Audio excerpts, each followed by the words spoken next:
American leadership is what holds the world together. To put all that at risk if we walk away from Ukraine, we turn our backs on Israel, it's just not worth it. President Biden calling for unity, strength, and peace behind Israel as its war with Hamas continues. And the U.S. State Department is warning all Americans to be on guard while traveling overseas. Fox 61's Brooke Griffin is going to join us with their message. Also, what lawyers representing the city of Bridgeport didn't do in court yesterday that has raised some eyebrows. We'll have an update on where the ballot battle stands this morning. All local, all morning.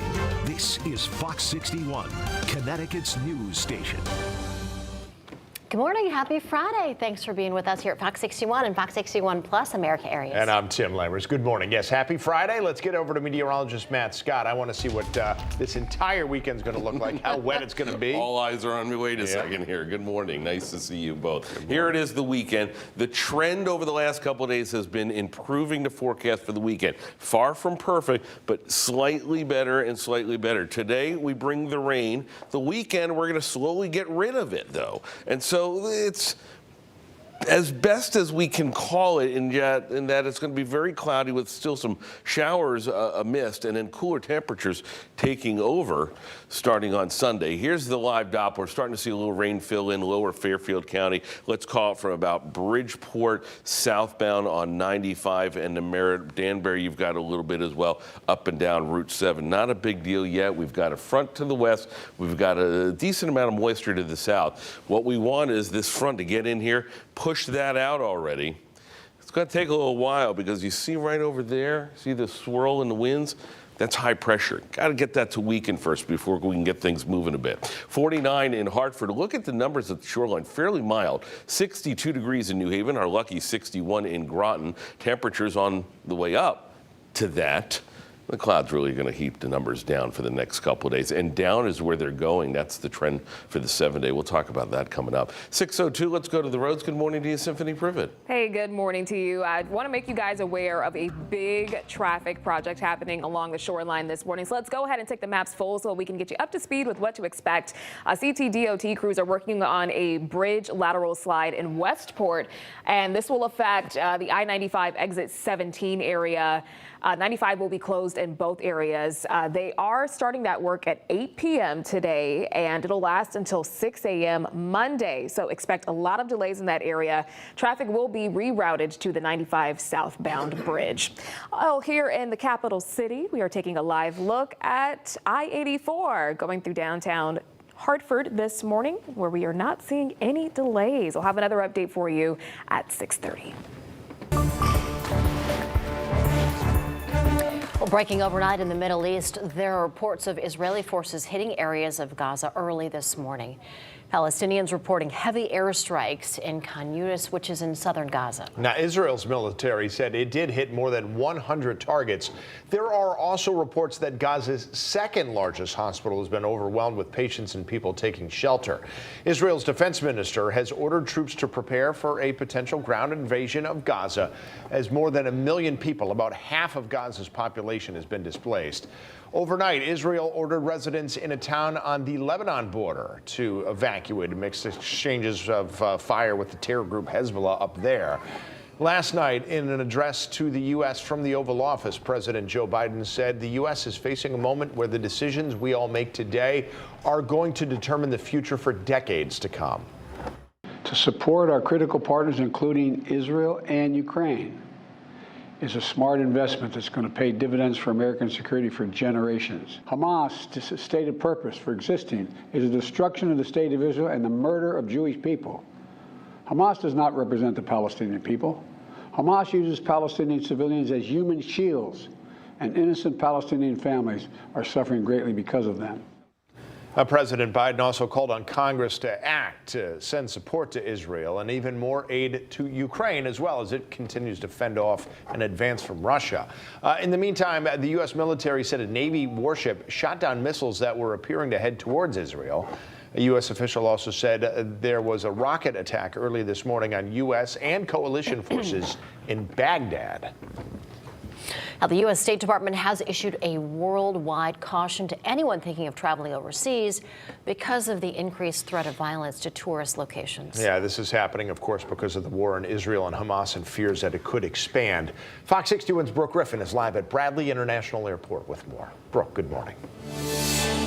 And good morning to you both. The department is asking all U.S. citizens who are planning on traveling abroad in the upcoming days, weeks, maybe even longer, to take extreme caution. They're also asking that if you can, go ahead and change those plans, push them to a later date if possible. The warning comes just 2 days after Americans were advised not to travel, specifically to Lebanon, Israel, and Gaza, due to the ongoing war. The department said in the statement there have been increased threats of violence, terrorism, and demonstrations and protests in many popular tourist locations around the world, creating a threat for anyone traveling out of the U.S. at this time. Here at Bradley, there are no international flights headed out this morning, but many flights out of this airport often connect to the larger airports before heading overseas. As for those who choose to go on to Israel, Lebanon, or Gaza for any reason whatsoever in the foreseeable future, the Department of State warns be prepared for an indefinite stay, as the crossings between Gaza with Israel and Egypt can close without advance notice and for long periods during times of unrest and armed conflict. Now, because of this, and as part of this warning that they've issued, they're saying that tighter restrictions can also be ordered at any time in any of these popular cities. If there is some sort of threat of terrorism or violence, they say they can lock that down at any point. So just be prepared, have a plan if you are traveling overseas. That way you know what to do if that does end up happening. Live at Bradley International, Brooke Griffin, Fox 61, Connecticut's news station.